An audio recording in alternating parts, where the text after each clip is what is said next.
ಧರ್ಮಸ್ಥಳದ ಪಾಂಗಳದಲ್ಲಿ 13 ವರ್ಷದ ಹಿಂದೆ ಕೊಲೆಯಾಗಿ ಹೋದ ಸೌಜನ್ಯ ಪ್ರಕರಣ ಮತ್ತೆ ಜೀವ ಪಡೆದುಕೊಳ್ಳುತ್ತಾ ಉದಯ್ ಜೈನ್ ತಂಡಕ್ಕೆ ಎಸ್ಐಟಿ ಕಡೆಯಿಂದ ನೋಟಿಸ್ ಹೋಗಿದೆ. ಹಾಗಾದ್ರೆ Soujanya brutal rape and murder case ಮತ್ತೆ ಜೀವವನ್ನ ಪಡೆದುಕೊಳ್ಳುತ್ತಾ ಉದಯ ಜೈನ್ ತಂಡಕ್ಕೆ ಎಸ್ಐಟಿ ಕಡೆಯಿಂದ ನೋಟಿಸ್ ಹೋಗಿದೆ. ಚಿಕ್ಕ ಕೆಂಪಮ್ಮ ಪ್ರತ್ಯಕ್ಷಗೊಂಡ ಬೆನ್ನಲ್ಲೇ ಉದಯ್ ಜೈನ್ಗೆ ನೋಟಿಸ್. ಹಾಗಾದ್ರೆ ದಿನಕ್ಕೆ ಒಬ್ಬರಂತೆ ವಿಚಾರಣೆಗೆ ಒಳಗಾಗುತ್ತಿದ್ದಾರೆ.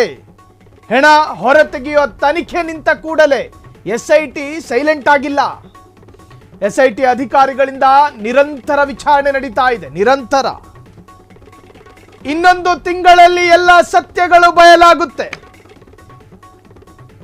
ಯಾರು ಸತ್ಯವಂತರು ಮತ್ತು ಯಾರು ದುಷ್ಟರು ಎಂದು ತನಿಖೆಯ ಮುಖಾಂತರ ತಿಳಿಯಲಿದೆ. ಕಾದು ನೋಡಿ, ಆತುರವನ್ನ ಪಡಬೇಡಿ. ಕಾದು ನೋಡಿ ಸತ್ಯವನ್ನ ತಿಳಿದುಕೊಳ್ಳಿ. ಸೌಜನ್ಯ ಪರ ಹೋರಾಟಗಾರರಿಗೆ ಭರವಸೆ ಮೂಡಿಸಿದ ಎಸ್ಐಟಿಯ ಮುಂದಿನ ನಡೆ ನೋಡಿ. ತಾತ್ಕಾಲಿಕ ಎಸ್ಐಟಿ ಶೋಧ ಕಾರ್ಯ ಸ್ಥಗಿತ. ಅರ್ಥ ಮಾಡ್ಕೊಳ್ಳಿ, ಎಸ್ಐಟಿಯ ಇನ್ವೆಸ್ಟಿಗೇಷನ್ ನಿಂತಿರೋದಲ್ಲ.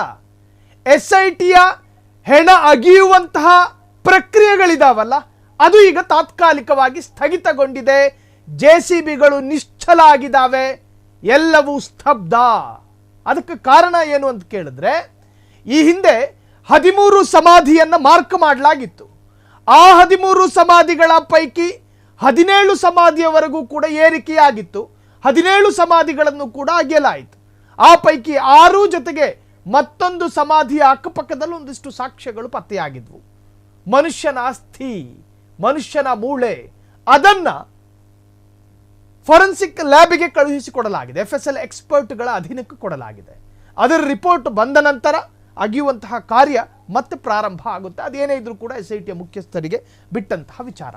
ಆದ್ರೆ ಈಗ ಆ ಎಸ್ಐಟಿ ತನಿಖೆಯಲ್ಲಿ ಆಗ್ತಿರೋ ಡೆವಲಪ್ಮೆಂಟ್ಗಳೇನು ನಿಮಗೆ ಗೊತ್ತಿರಬಹುದು. ಮೊನ್ನೆ ಮುಸುಕುದಾರಿ ಚೆನ್ನಯ್ಯನಂತೆ ಒಂದು ಮಹಿಳೆ ಪ್ರತ್ಯಕ್ಷಗೊಂಡ್ರು. ಆಕೆಯು ಕೂಡ ಮುಖ ಮುಚ್ಕೊಂಡಿದ್ರು. ಚಿನ್ನಯ್ಯ ಮೂಲತಃ ಎಲ್ಲಿಯವರು ಅಂತ ಕೇಳಿದ್ರೆ ಮಂಡ್ಯದವರು. ಹಾಗಾದ್ರೆ ಚಿಕ್ಕರಂಗಮ್ಮ ಅಥವಾ ಚಿಕ್ಕ ಕೆಂಪಮ್ಮ ಎನ್ನುವಂತಹ ಹೆಣ್ಣು ಮಗಳು ಎಲ್ಲಿಯವಳು? ಅವಳು ಕೂಡ ಮಂಡ್ಯ ಮೂಲದವಳೆ. ಇಬ್ಬರು ಮಂಡ್ಯದವರ? ಹೌದು, ಇಬ್ಬರು ಮಂಡ್ಯದವರೇ. ಚೆನ್ನಯ್ಯ ಪುರುಷ, ಚಿಕ್ಕ ಕೆಂಪಮ್ಮ ಮಹಿಳೆ, ಸ್ತ್ರೀ. ಆಕೆಯು ಕೂಡ ಮುಖ ಮುಚ್ಕೊಂಡು ಮಾಧ್ಯಮದ ಮುಂದೆ ಪ್ರತ್ಯಕ್ಷಗೊಂಡಿದ್ರು. ಆಕೆ ಏನೇ ಹೇಳೋದು?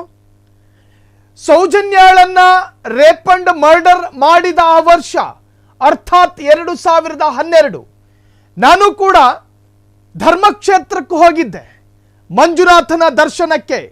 ಆ ಸಂದರ್ಭ ವಾತಾವರಣ ತಿರುಗಿತ್ತು. ಅರ್ಥಾತ್ ಜಿಟಿ ಜಿಟಿ ಮಳೆ ಆಗ್ತಾ ಇತ್ತು.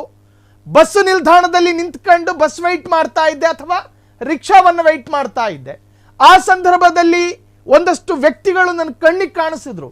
ಅವ್ರು ನನ್ನ ಜೊತೆ ಮಾತನಾಡೋದಕ್ಕೆ ಪ್ರಾರಂಭ ಮಾಡಿದ್ರು. ಆ ಪೈಕಿ ಒಬ್ಬನು ತೊದಲು ನುಡಿತಾ ಇದ್ದ. ಸರಿಯಾಗಿ ಮಾತು ಬರ್ತಾ ಇರಲಿಲ್ಲ. ನೋಡೋದಕ್ಕೂ ಕೂಡ ಕುಬ್ಜನಾಗಿದ್ದ. ಅರ್ಥಾತ್ ನಮ್ಮ ಭಾಷೆಯಲ್ಲಿ ಹೇಳೋದಾದ್ರೆ ಕುಳ್ಳನಾಗಿದ್ದ. ತೊದಲು ನುಡಿತಾ ಇದ್ದ. ನೆಟ್ಟಿಗೆ ಮಾತಾಡ್ತಾ ಇರಲಿಲ್ಲ ಸರಾಗವಾಗಿ. ಸೊ ಹಿಂಗೆ ಮಾತನಾಡೋದು ಅಂತ್ಯಗೊಂಡ ನಂತರ ಒಂದು ವಾಹನ ಬರುತ್ತೆ. ಒಂದು ಹೆಣ್ಣು ಮಗಳು ಬ್ಯಾಗ್ ಹಿಡ್ಕೊಂಡು ಹೋಗ್ತಾ ಇರ್ತಾಳೆ.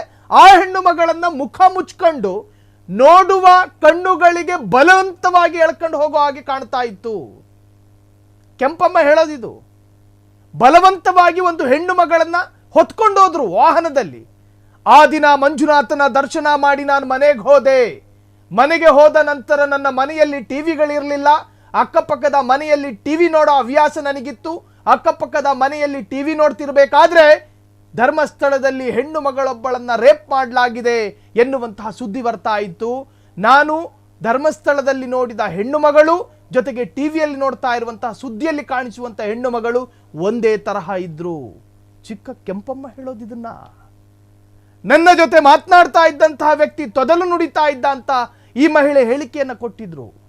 ಅದೇನೇ ಇರಲಿ ಬಿಡಿ, Soujanya rape and murder case CBI ತನಿಖೆ ಆಯಿತು. ಸಿಬಿಐ ತನಿಖೆಯಲ್ಲಿ ಕ್ಲೀನ್ ಚಿಟ್ ಸಿಕ್ಕಿತ್ತು. ಇವರಿಗೆಲ್ಲ ಸ್ಕ್ರೀನಲ್ಲಿ ನೀವು ನೋಡ್ತಾ ಇದ್ದೀರಲ್ಲ, ಇವರಿಗೆಲ್ಲ ಕ್ಲೀನ್ ಚಿಟ್ ಸಿಕ್ಕಿತ್ತು. ಇವರಿಗೂ ಸೌಜನ್ಯ ಪ್ರಕರಣಕ್ಕೂ ಯಾವುದೇ ಸಂಬಂಧ ಇಲ್ಲ ಅಂತ. ಆದ್ರೆ ಈಗ ಇದೇ ಎಸ್ಐಟಿ ತನಿಖಾ ತಂಡ ಇವರುಗಳಿಗೆ ನೋಟಿಸ್ ಕೊಟ್ಟಿದೆ. ಇದು ಎಸ್ಐಟಿ ತನಿಖಾ ತಂಡದಲ್ಲಿ ಆಗ್ತಾ ಇರುವಂತ ಬಹುದೊಡ್ಡ ಡೆವಲಪ್ಮೆಂಟ್ಗಳು. ಉದಯ್ ಜೈನ್ಗೆ ನೋಟಿಸ್ ಕೊಡಲಾಗಿದೆ. ದಿನಕ್ಕೆ ಒಬ್ಬರಂತೆ ವಿಚಾರಣೆಗೆ ಒಳಗಾಗ್ತಾ ಇದ್ದಾರೆ. ಜೊತೆಗೆ ಹೆಣ ಹೊರತೆಗೆಯುವ ತನಿಖೆ ನಿಂತ ಕೂಡಲೇ SIT ಸೈಲೆಂಟ್ ಆಗ್ತಾ ಇಲ್ಲ. SIT ಅಧಿಕಾರಿಗಳಿಂದ ನಿರಂತರವಾದಂತಹ ವಿಚಾರಣೆ ನಡೀತಾ ಇದೆ. ಇನ್ನೊಂದು ತಿಂಗಳಲ್ಲಿ ಎಲ್ಲ ಸತ್ಯಗಳು ಬಯಲಾಗುತ್ತೆ. ಯಾರು ಸತ್ಯವಂತರು ಯಾರು ದುಷ್ಟರು ಎಂದು ತಿಳಿಯಲಿದೆ. ಕಾದು ನೋಡಿ, ಸತ್ಯ ತಿಳಿಯಿರಿ, ಆತುರ ಪಡೋದಕ್ಕೆ ಹೋಗಬೇಡಿ. ಸೌಜನ್ಯ ಪರ ಹೋರಾಟಗಾರರಿಗೆ ಭರವಸೆ ಮೂಡಿಸಿದಂತಹ SIT ತನಿಖಾ ತಂಡದ ನಡೆ. ಕ್ಷಣ ಕ್ಷಣದ ಸುದ್ದಿಗಳಿಗಾಗಿ ಫ್ರೀಡಂ ಟಿವಿ ಸಬ್ಸ್ಕ್ರೈಬ್ ಮಾಡಿ, ಲೈಕ್ ಮಾಡಿ ಹಾಗೂ ಫಾಲೋ ಮಾಡಿ. ಹೊಸ ಸುದ್ದಿಗಳ ನೋಟಿಫಿಕೇಶನ್ಗಾಗಿ ಬೆಲ್ ಐಕಾನ್ ಮೇಲೆ ಕ್ಲಿಕ್ ಮಾಡಿ.